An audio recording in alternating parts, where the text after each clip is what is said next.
कल प्रधानमंत्री ने सेना को खुली छूट दी थी और इसके 9 घंटे बीत जाने के बाद रात तकरीबन 2:30 बजे पाकिस्तान के सूचना मंत्री जागे और एक प्रेस कॉन्फ्रेंस कर डाली।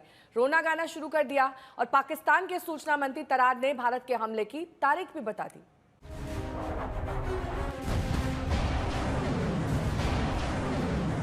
इन्होंने ये हमला किया है, उन आतंकियों को और इस हमले की साजिश रचने वालों को उनकी कल्पना से भी बड़ी सजा मिलेगी। पहलगाम हमले पर एक्शन में भारत। दिल्ली में बैठक पर बैठक हो रही है, सेना को खुली छूट दे दी गई है, फाइनल प्लान तैयार है। कल फौज के साथ बैठक में पीएम मोदी ने सेना को खुली छूट दे दी। सेना को वक्त और टारगेट तय करना है। प्रधानमंत्री मोदी ने कल शाम 5:30 बजे रक्षा मंत्री, एनएसए, सीडीएस और तीनों सेना के अध्यक्ष के साथ मीटिंग की। सूत्रों के मुताबिक प्रधानमंत्री ने इस बैठक में पहलगाम हमले पर एक्शन के लिए सेना को खुली छूट दी। अब सेना वक्त तय करेगी, टारगेट तय करेगी और हमलावरों को सबक सिखाएगी। पीएम की हुंकार से पाकिस्तान की ऐसी नींद उड़ी कि रात 2:30 बजे पाकिस्तानी सूचना मंत्री तरार को प्रेस कॉन्फ्रेंस करना पड़ा। देश को बताना पड़ा कि भारत 24 से 36 घंटे में हमला कर सकता है। रात 2:30 बजे पाकिस्तान में दहशत का पुराना कनेक्शन। पुलवामा हमले के बदले के लिए भारत ने रात 2:30 बजे का वक्त ही चुना था। रात 2:30 बजे ही सेना ने बालाकोट में एयर स्ट्राइक की थी। हिंदुस्तान के संकल्प पर पाकिस्तान की कपकपी छूट रही है। पाकिस्तान के रक्षा मंत्री का हलक हमले के डर से सूख रहा है। पाकिस्तान की डिप्टी पीएम के पसीने भी छूट रहे हैं।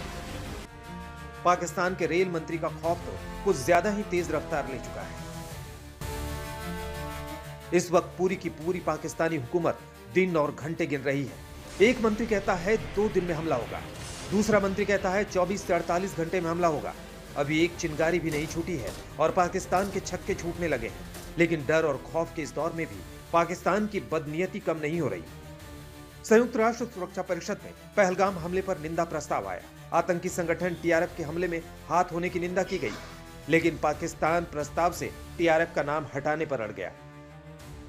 अब जरा सोचिए, जो मुल्क एक आतंकी संगठन की खुलेआम हिमायत पर उतर आए, जिसे एक आतंकी संगठन की निंदा होने से बेचैनी होने लगे, उस मुल्क का इलाज आखिर क्या हो सकता है? मनजीत नेगी, दिल्ली आज तक। तो सही मायनों में कहें तो बड़े एक्शन की आशंका के बाद पाकिस्तान की भी नींद उड़ गई है। पाकिस्तान के मंत्री बार बार ये कह रहे हैं कि भारत हमला करेगा और अब तो आधी रात को पाक के मंत्री जाग गए, हमले का डर जता रहे हैं और पूरे पाकिस्तान में मैसेज साफ है कि पहलगाम की सजा उन्हें मिलेगी। भारत में जिस तरीके से बैठकों का दौर चल रहा है, उससे साफ है कि पाकिस्तान के खिलाफ कुछ तो बड़ा होने वाला है। पूरा देश एकजुट है। नापाक पाकिस्तान के खिलाफ एक्शन लेने की बात हो रही है और इसी का नतीजा है, पाक की सिरहन बढ़ गई है, पाक में डर बढ़ गया है, मंत्रियों की रातों की नींद उड़ गई है। और भारत में बड़े एक्शन की तैयारी के बीच कल शाम 5 बजे के करीब आई ये तस्वीर पाक को परेशान कर गई। भारत में पीएम मोदी ने तीनों सेनाध्यक्षों के साथ बैठक की। रक्षा मंत्री और सुरक्षा सलाहकार भी इसमें मौजूद रहे। पाकिस्तान के मंत्री ने आधी रात को मीडिया को बुलाकर कह दिया कि भारत का हमला 24 से 36 घंटे के भीतर होने वाला है।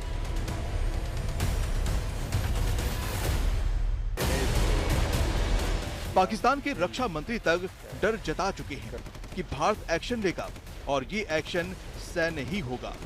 भारतीय सेना कभी भी पाकिस्तान पर हमला कर सकती है। भारतीय सेनाएं कभी भी उनकी सीमा में घुस सकती हैं। मोदी ने कल ही सेना को एक्शन की खुली छूट दे दी है। पूरा देश सरकार के साथ खड़ा है और एक्शन की मांग कर रहा है। मोदी ऐलान कर चुके हैं कि दोषियों को पाताल तक नहीं छोड़ेंगे। राफेल का हाल में सौदा हुआ है, वो भी आनन फानन में, और अरब सागर में लगातार मिसाइल परीक्षण हो रहे हैं। पाकिस्तान का ये डर जायज है, उसको डरना ही चाहिए क्योंकि उसने हरकत ही ऐसी की है। ब्यूरो रिपोर्ट, आज तक। पाकिस्तान के मंत्री कहीं ना कहीं डरे हुए हैं। वहां की सेना में हड़बड़ाहट दिख रही है। सेना अध्यक्ष जनरल मुनीर का अता पता नहीं है। ऐसे में पाकिस्तान लाइन ऑफ कंट्रोल से लेकर इंटरनेशनल बॉर्डर पर फायरिंग करा है। पहली बार पाक ने इंटरनेशनल बॉर्डर पर एक सेक्टर में सक्रियता दिखाई है।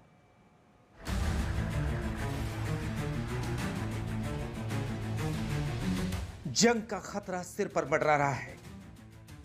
पाकिस्तान की रात की नींद उड़ गई है और उसकी सेना में खलबली मची है और पाकिस्तान का यह डर ही उसके नापाक हरकतों के रूप में सामने आ रहा है।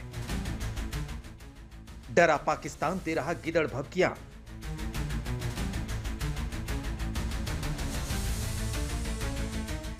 डरा पाकिस्तान सीज फायर तोड़ रहा है। 20 पोस्ट पर पाक सेना की फायरिंग। जंग का डर पाक हदें तोड़ रहा। यह जम्मू के अखनूर सेक्टर की तस्वीरें हैं, जहां पाकिस्तानी सेना एलओसी पर लगातार फायरिंग कर रही है।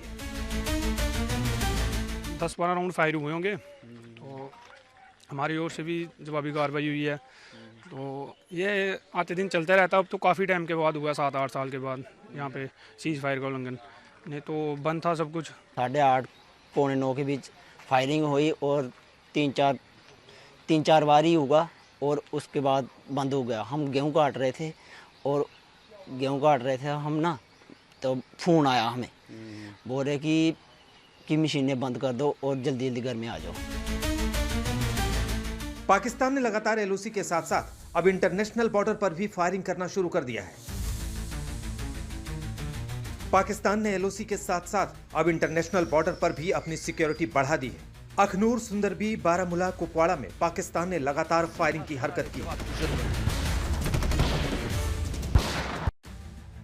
पहली बार पाकिस्तान ने इंटरनेशनल बॉर्डर के परगवाल सेक्टर में तैनाती की है।